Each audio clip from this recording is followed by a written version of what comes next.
Hello and welcome to TBQ Live, hosted by myself and Rena Dial. Hi Rena, how are you today? I'm very well, thank you, and I'm excited to be here. This is going to be one heck of a session. I can't wait to get it. I know, it's going to be great, isn't it? Okay, so let me just turn off our background music and then we Quite can... liking the music out there, but yes, I hear you. It's good, isn't it?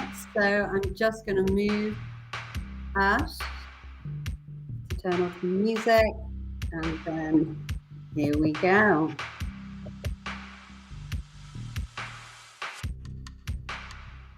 So, Rena, how are you feeling on this very great day? It's pretty good, I have to say. I'm quite, it's been a great week. I cannot believe it's almost the end of January. Time just seems to be flying by. I have a feeling we'll be saying, oh, it's summer already. Absolutely, yes. It's a busy time, but it's a good time. I think all businesses are waking up, warming up. There seems to be a sense of anticipation and excitement whenever I'm speaking with businesses, and yet there's a note of caution because we've been through tough times, and therefore a lot of leaders today are talking to me about the whole topic on mental resilience, which absolutely made sense, Maria, for you and I to host this topic. So yeah, that's where I am. Absolutely. So welcome to everyone who's joining us and also to the people who are joining us on the recording. And as Rena said, this is January. It's a long month. And there is still a little bit of uncertainty. There is still a little bit of trepidation, which is why we decided this week to start on the first part of mental resilience. Because in unpredictable times, which is what one of the subtitles of Rena's book is, The Brilliance Quotient, we need to have mental resilience, possibly more than we ever have done. So what I'm going to do is, first of all, welcome everybody. Thank you for taking time out of your day. We really appreciate that, and taking time out of your day if you are watching the recording. So let's talk a bit, before we get into the meat of the topic, let's talk a little bit about TBQ Live and Rena's book. Over to you, Rena. Oh, thank you so much. It seems to be a distant past that I actually wrote the book, but what's quite interesting is the subtitle. I won't give away too many secrets of the book, but the subtitle, as you correctly pointed out, was all about mastering the science and art of leadership in an unpredictable era, written in 2017. And wow, has it become unpredictable even more so now? And we have absolutely no idea what to expect apart from the unexpected. And I think so that's one of the reasons why Maria and I thought about starting off this live telecast, because we're really passionate about helping leaders in our own businesses. We do a lot of leadership coaching. We are creators of the new blueprint, and we really wanted to get the topic out there because there are so many things to be for leaders to do right now, and therefore it becomes important for them to keep the focus on some things that's going to help them lead themselves, their teams, and their businesses to greater success. So the book has really got 9 levers, and it's underpinned by with science, and therefore we're going to be talking a lot around the science of mental resilience. Yeah, we're here always every second and fourth Tuesday, and looking forward to which is going to be part 2 of which is really deep and big, but hopefully we'll give you some really good sound bites today. Absolutely. Thank you so much. Okay, so mental resilience, what is it? Mental resilience, okay. Have we got, did something go? Interesting. We got a lovely redirect notice out there. We have, so I am going to bear with the tech. Start again. No worries. Mental resilience at work. I quite like this. So I like this shot as well. We can see both of us, and really, normally we get to see tiny little tabs on the right-hand side. Absolutely, absolutely. It's actually dropped completely, so just bear with me a tiny second. Perhaps you can start talking about how mental resilience is so important. Absolutely. And we're going to be covering some of these bits through some of the conversation and the slides that are to come. But it's quite interesting. Resilience is a word that's often used a lot.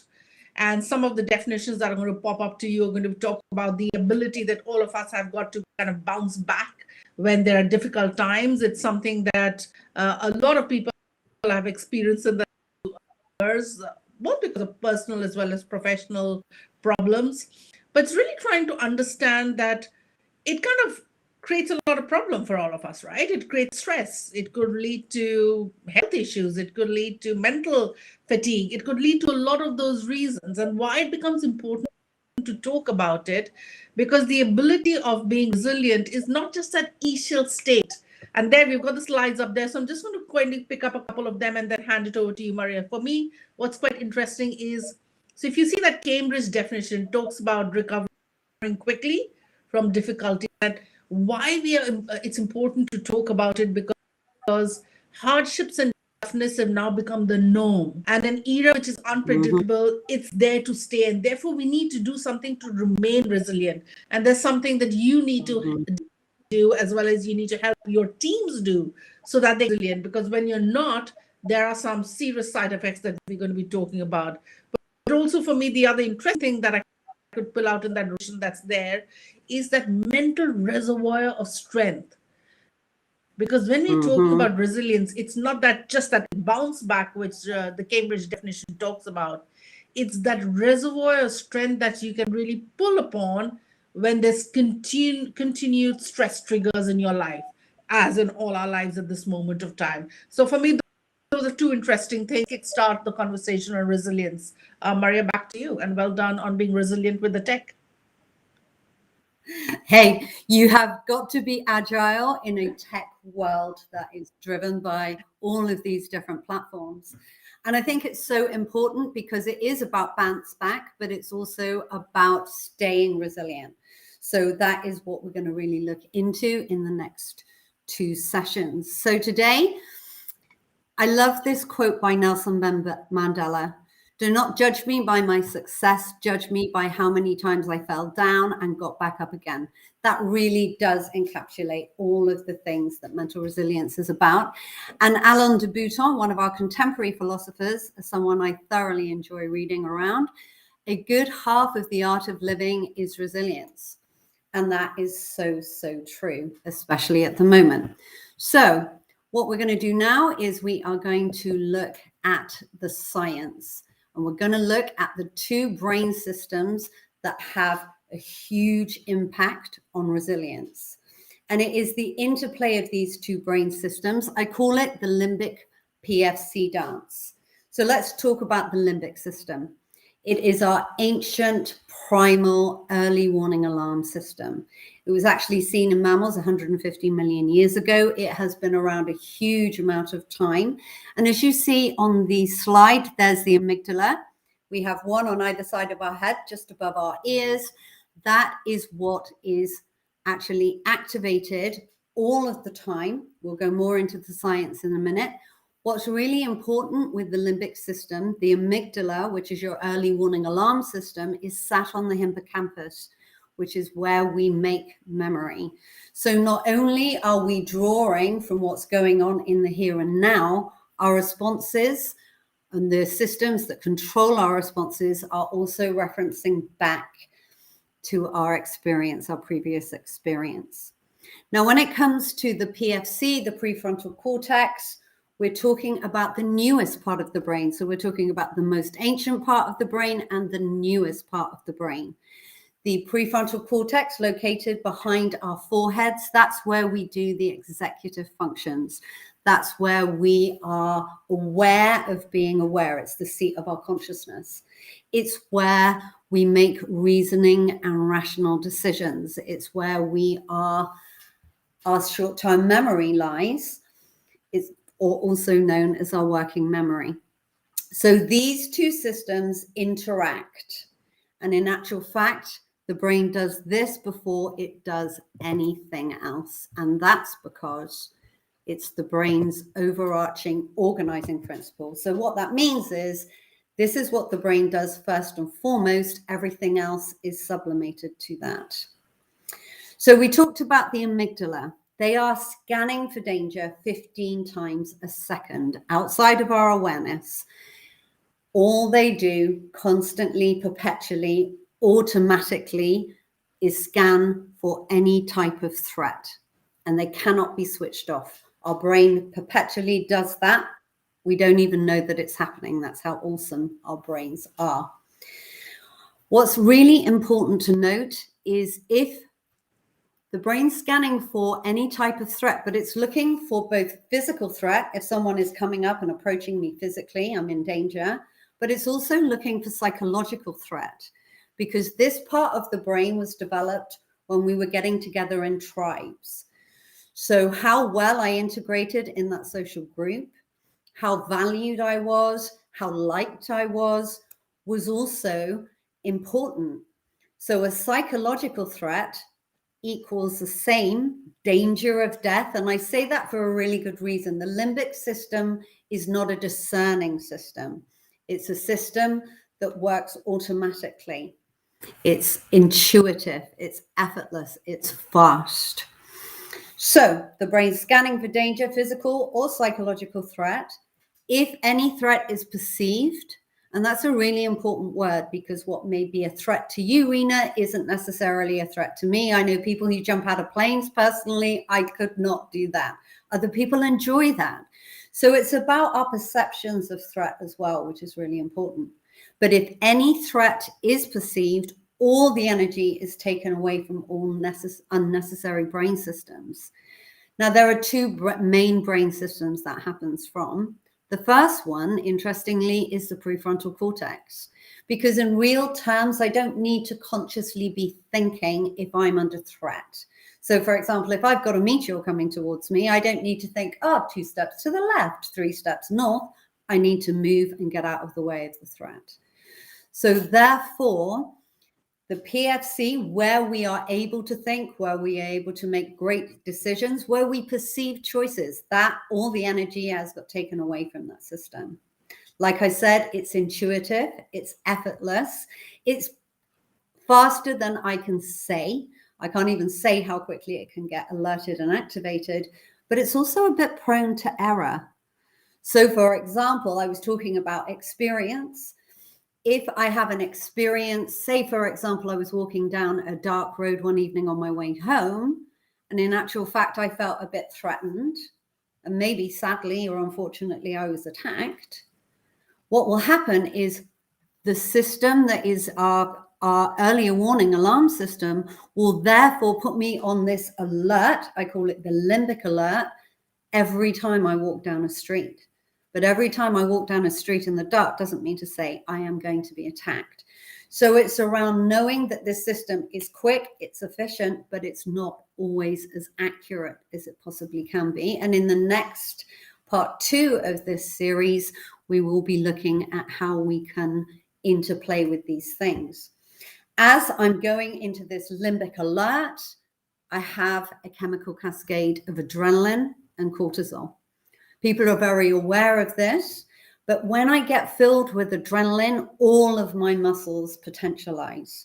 A woman actually lifted up a car and got her baby from underneath. That is how powerful and how strong and how quick our adrenaline and our chemical cascade can happen. We also are full of cortisol, the stress hormone. The stress hormone, in actual fact, is telling us where to put our attention. And when we're in this limbic alert, our field of vision literally narrows, which means that we don't see anything apart from the pesky saber-toothed tiger who's coming towards us. And I was saying it's a physical and psychological event. So what that also means is when I'm in this alert, I'm also not open to choices, seeing wider choices. My field of vision and my internal field of vision narrows. What that means is it puts us into the fight, flight, or freeze state.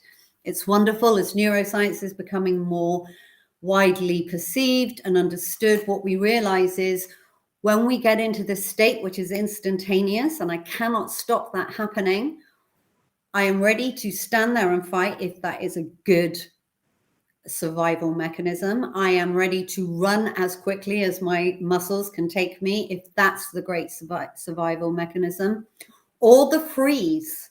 Because if I'm in amongst a pack of wolves, running makes me dinner and I'm not going to be able to fight those wolves.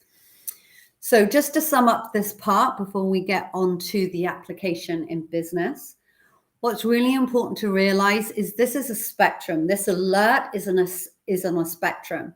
So for example, someone comes up behind you suddenly while you're broadcasting, Rena, and claps, you're going to go limbic. You're going to go into an alert. But it's a small alert. You can recover relatively quickly, almost instantaneously. If it's a massive threat, if the ground suddenly starts rumbling and we're looking at an earthquake, that response will be huge and will take a lot longer to recover from. And what's really important at the moment, we have had a level of threat that we haven't experienced, not in my own lifetime, where we've got a global pandemic. That's an ongoing threat. That actually is tiring, because if I'm full of adrenaline and cortisol a lot of the time, it actually really, really takes its toll on my actual system. Okay, so those are the two brain systems that are working together. And I call it a dance because what's really important is which one is running the show. When you're a leader in business, you need to have the right system running the show. So over to you, Rena. And now we're going to be looking at the business effects for resilience. And I really like what you're saying, and I want to pull out a few things from there just to underline it even further as we go into the business case of resilience. So one of the things that's really important from what Maria was talking about is that when the PFC limbic systems are interacting, it is always, if the brain perceives a threat, the limbic will always take precedence. And that's of vital importance when we're talking about the subject of resilience.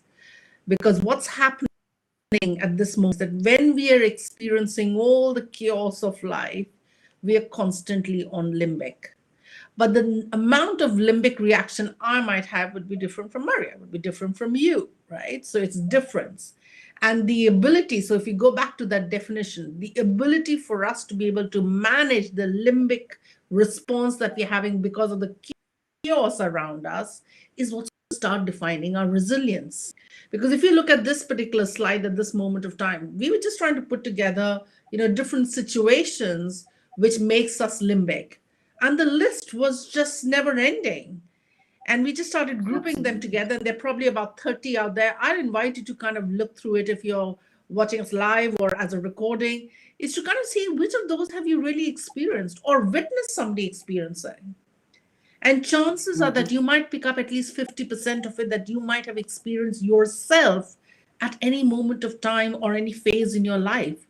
That's a lot of cues that are hitting us. And there's a variety, right? So there could be something like you can see on the left extreme left-hand side of the slide. It could be boredom. It could be everyday stress that you're experiencing. It could be when you don't feel any emotion or you have an emotional loss or it's a perceived threat. So it could be something which is really routine to something could be dramatic, which is to the extreme right column in a workplace, which might be something like bullying or realizing that your career is not moving ahead and you're stagnant, you're overworking or underworking. All of this is something that kind of leads into signals that an individual starts getting the limbic response. And the response is really important, why we want to focus attention. And again, to pull out an important thing Maria talked about is when the limbic system comes into action, you have only three choices in life. You will either fight, you'll fly, or you'll freeze. So if I was to look at, say, overworking or underworking or stagnation, which is often what executives feel, you might actually revolt against it, rebel, and you might actually leave in a huff, or you might get angry in the workplace, or your behavior might change, or you might freeze, i.e. you might go into denial.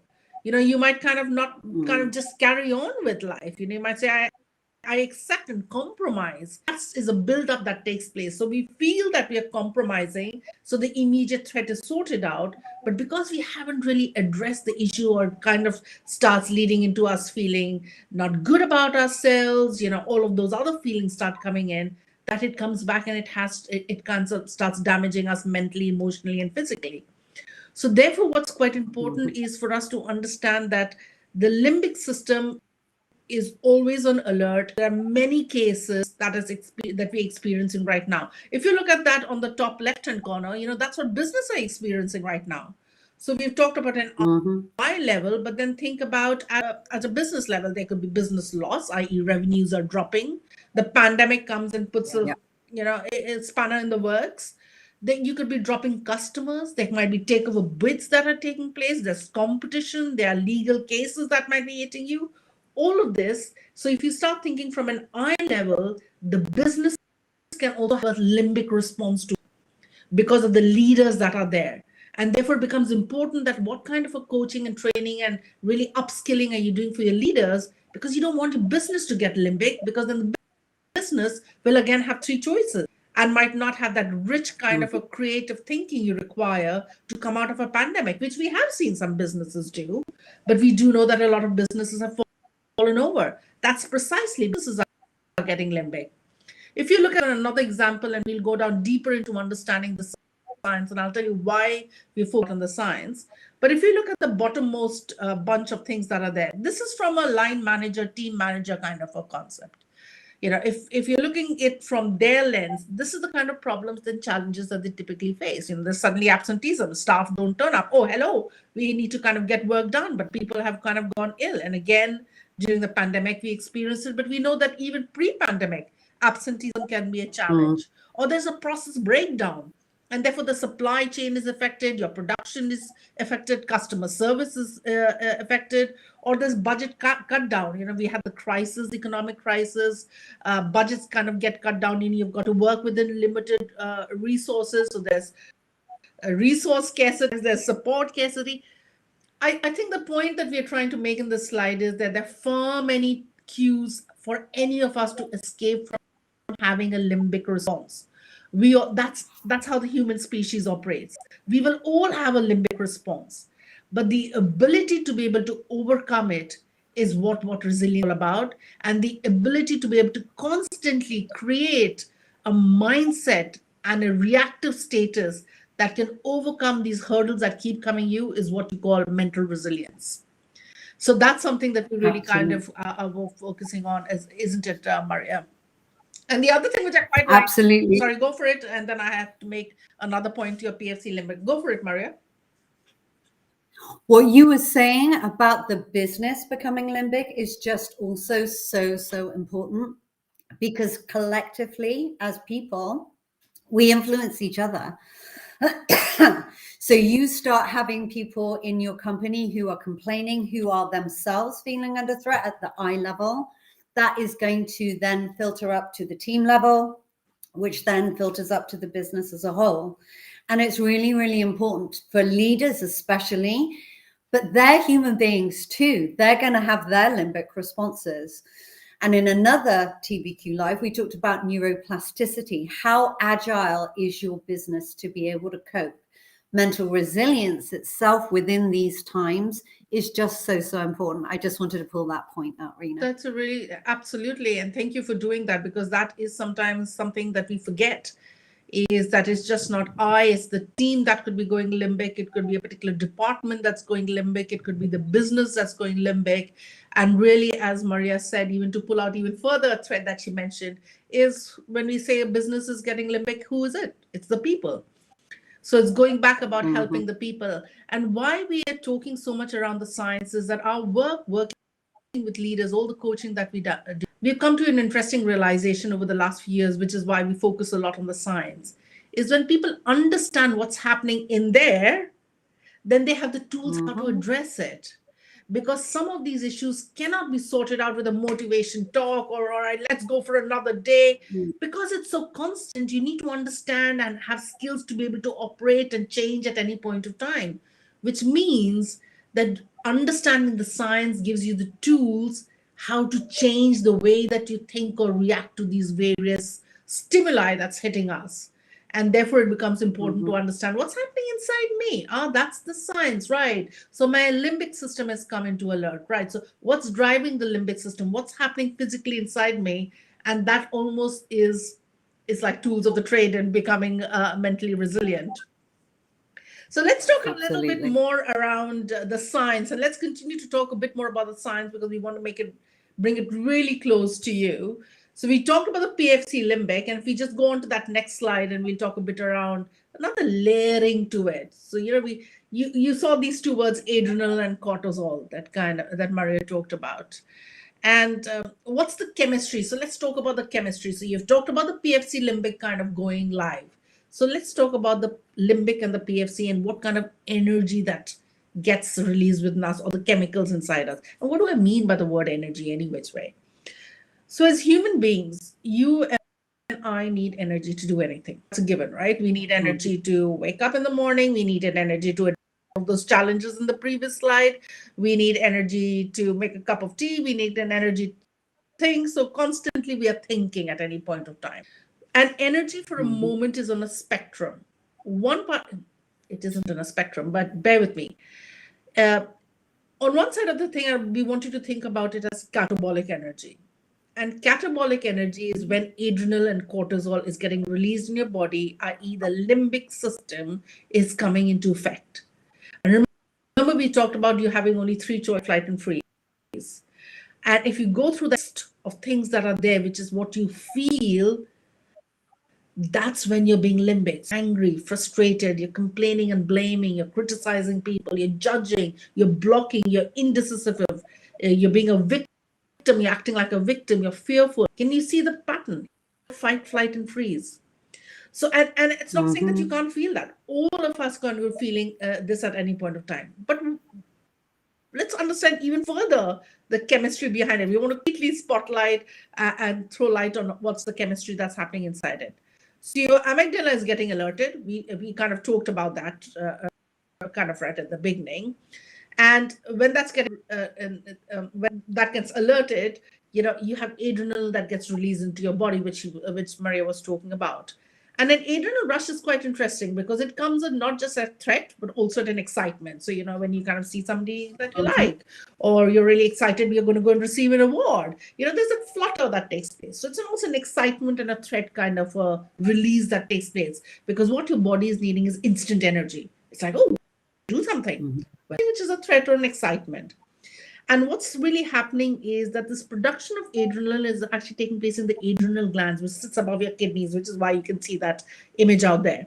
So signals are being sent from the amygdala down towards the adrenal glands and said, ooh, release adrenaline. And when you release adrenaline, then what the body's ability is that the ability pain that decreases. Temporarily, there's more strength to the muscles that kind of come in, It sharpens your focus, even widening of pupils take place. So that's really the coursing through your body, and you're experiencing those emotions, or the start of those emotions that are on that slide. But then you have cortisol that kind of comes, and that also gets produced in the adrenal glands, but cortisol is almost a secondary. So the adrenal is instant, but then to continue to manage the threat, like Maria was talking about, whether it's the meteor coming your way, or there's a saber tooth coming in your direction and you need to run, or in all of those cases that we talked about in the previous slide, you need to continue to manage the threat. There's no staff coming in, or there's bullying taking place, so you need that sustained energy. That's when cortisol gets released. And what's happening in your body is that glucose or sugars are increasing in the bloodstream.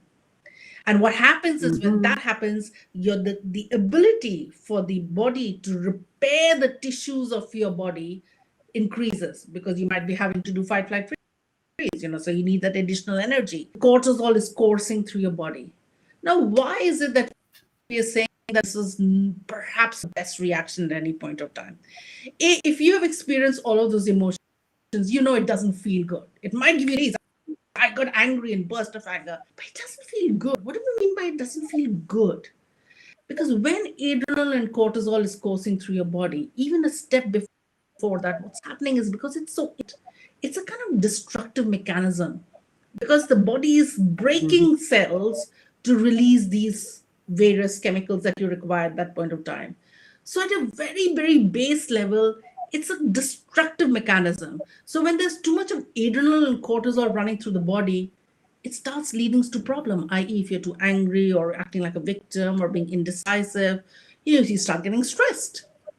Then you start getting fatigued. Then you start getting other senses of burnout over a period of time. It might lead to depression. It might lead to, oh, I can't really think, I can't make decisions. And as a leader or as an executive, that's not the best space to be in, which is now it locks back to why your choices are so limited, right? So therefore, it becomes important for people to really kind of learn about what's happening. And so when we do coaching, we even go further to get people aware about how are you reacting. So where are you stressed? Is it in your stomach? Is it that your shoulders are hunching up? Are your fingers kind of hands clenching? Are you having furrowed brows? Is your head feeling heavy?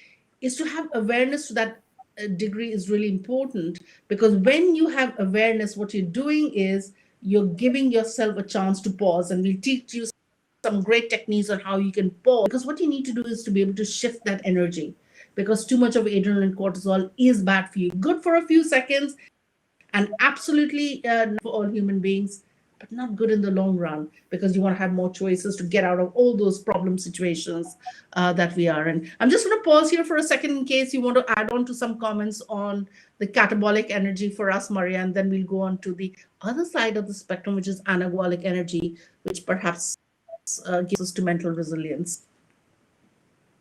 Brilliant. Thank you so much, Rena. I always find it so just interesting and fascinating to hear about these different energies and what we're using. And what's really important to, you pulled out the fact that actually in the short term, fantastic. And also that stress and anxiety can also be turned into excitement. The limbic system, in actual fact, has a negative side and a positive side. What we're talking about today is the negative limbic alert, the fight, flight, or freeze side of that. And what's really important that you really took some nice time to explain is that sense of actually our brains were developed to move us. It's all very, very physical. And you may not, in your thinking mind, because it's off, your PFC is not being self-aware, actually you can look at your body to get those kind of cue. Hold on a minute, I am not all right because my hands have been clenched for the last 3 minutes. And you might not even be aware here, because like we said, when we're in this high limbic negative state, our thinking and our self-awareness has no energy running through it. So we do not get the opportunity to be self-aware and self-conscious in that way. And it's really important for everybody now to see this kind of body-mind relationship, and how if your mind isn't really working, have a look at what your body says, and also look where it is in your body. Because as you said, actually, the adrenal glands are in the kidneys. And just a last point to say, because I can talk about this stuff for days, is the fact that blame.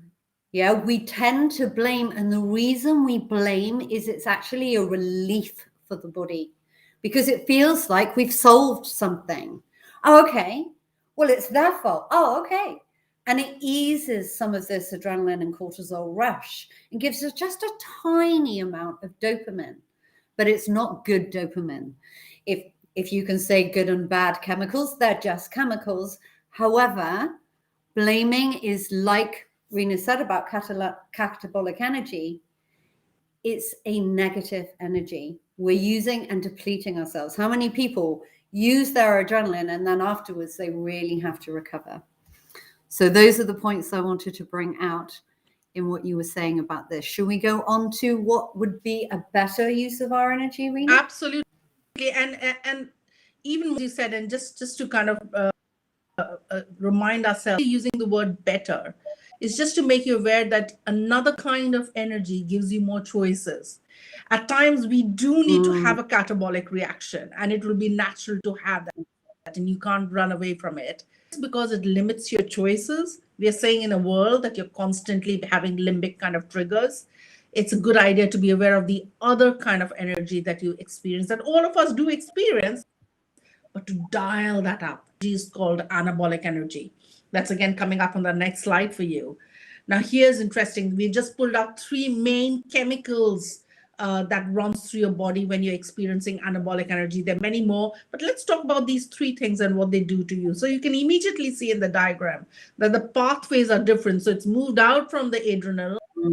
It's moved out from the hitting the adrenal. It's now, you see the PFC is engaged. There are other parts of the brain that are engaged, and it's coursing through and it's giving you different kind of chemicals. You and I experience anabolic energy when we're feeling those things on that slide. You know, when you're feeling that sense of joy, you're quite peaceful and calm, you feel you're in harmony. Often there's a word being talked about as being in the flow. So you're working and you're loving it and you're completely energized, and you could just work for hours and you feel no fatigue because you're using your strengths and you're doing something which is aligned to your purpose. You feel quite assured at any point of time, when you're feeling confident, when there's clear new perspectives coming. That's anabolic energy. So now you can immediately see the shift that's taken place. Anabolic energy just gave us three choices and had all of the emotions, and now you have anabolic energy, and you have experienced this. We've experienced this.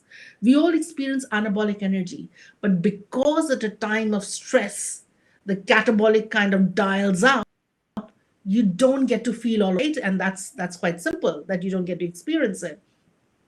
And the other thing is, apart from not being able to experience it, you don't get the choices that are available to you when you experience this. So when you're feeling in harmony, or when you're in the flow, or when you're confident, you can be far more creative. You can be a risk taker. You can collaborate more with other people, right? So those are the things that you can do, which is what you need to be able to manage those storms that are hitting your way. But as we promised that we're going to be talking about the science, let's talk about these three chemicals that get released in your, because I know we're going to come up with a lot of techniques on how you can make the shift from catabolic to anabolic in our part 2. Let's stay with the science, because as we said, the more you understand what's happening inside your body, more power to you to be able to bring in that level of self-awareness, which is really required for any leader or any individual in times which are unpredictable. So right, dopamine. So that's the first thing that you're seeing out there. What's happening? So your brain are releasing dopamine, and what happens is that dopamine is actually being used by the body to create chemicals which are actually influencing two important things: the mood and the muscles. And when you have higher levels of dopamine inside you, you have that sense of euphoria, that bliss. You have enhanced motivation and concentration. And when you have motivation and concentration, you can imagine it actually starts releasing new choices for you. In fact, dopamine plays a pretty vital sign in the brain's pleasure and reward system as well, right? So you get the bit that you were talking about, Maria. You know, sometimes when you blame somebody, you get that release of energy, and there's a slight dopamine hit that's taking place. You feel that sense of pleasure. And you're like, okay, sorting out the problem, reward system, then let's give a little bit of dopamine out there, kind of thing, right? So the dopamine is giving you that kind of sense of motivation and concentration. That's what I want you to remember. Serotonin is another one. Now that's quite interesting. It's another neurotransmitter which is present in the brain, but actually 90% of it is actually residing in the cells of the gut. And you know, in some of our sessions, Maria and I talk about, you know, you've got 3 brains, because you've got some brain gut as well. But that's it aside. What's quite interesting is what serotonin does is it affects your ability to be cognitive, to think, to concentrate.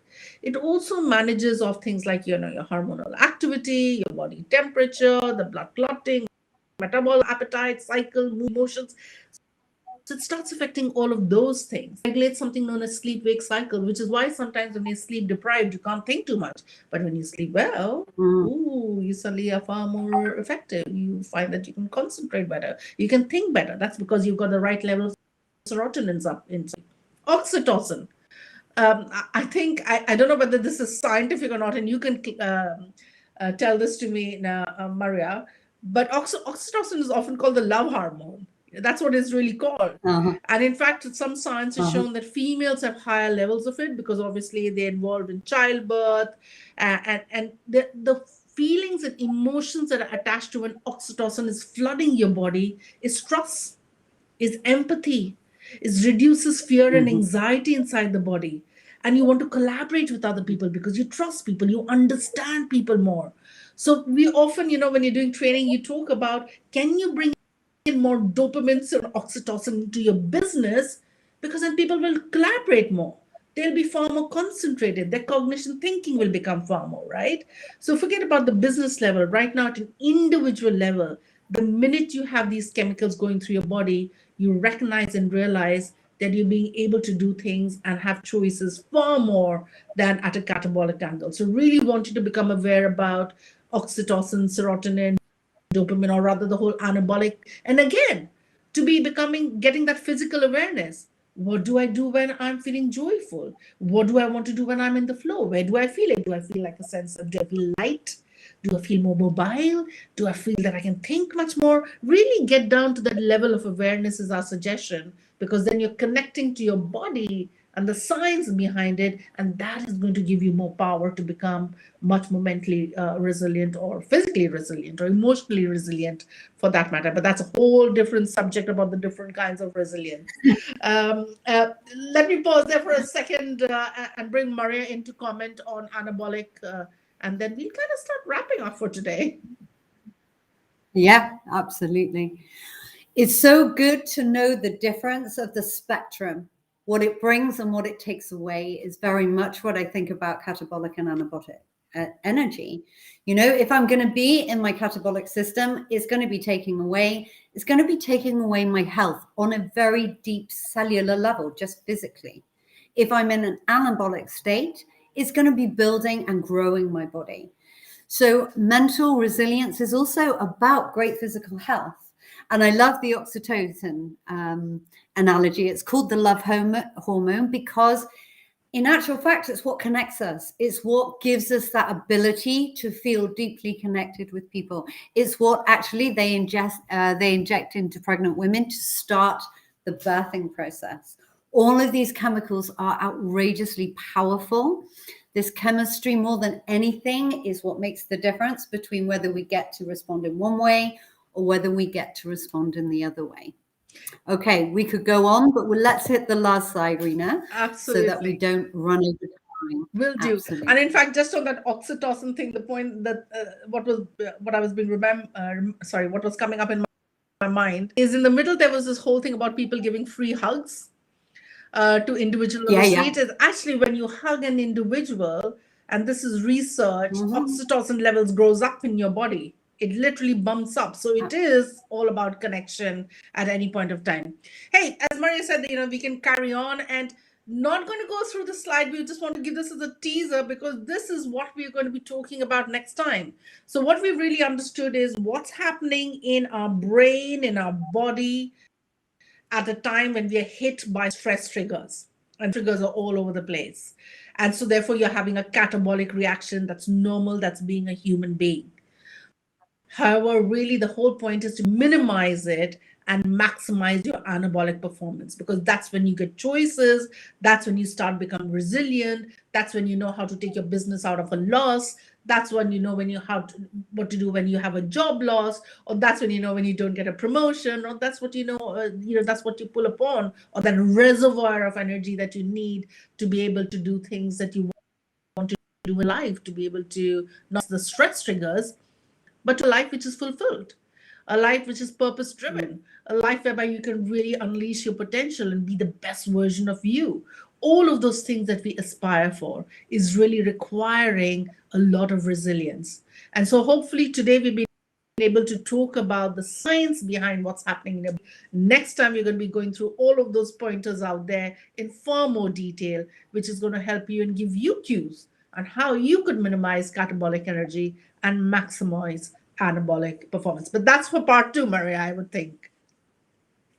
Absolutely. And it's going to be so nice now that we've just really, really taken a deep dive into what resilience, where it sits and what it isn't. It's going to be so nice to start getting to some of the solutions and some of the fixes and hacks. Some of them are simple, some of them are longer. But as we said at the very, very start, resilience is a two-sided mindset. It's about bouncing back, but it's also about sustained ability to be able to cope, to be able to thrive in difficult times. And let's face it, life is always challenging, pandemic or pre-pandemic. Life is a challenge.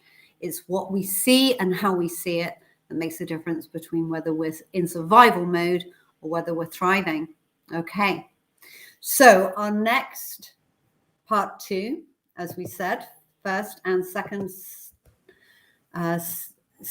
and fourth Tuesday of every month. I really have the January kind of sluggish brain. It's like, come on, brain, you can do this.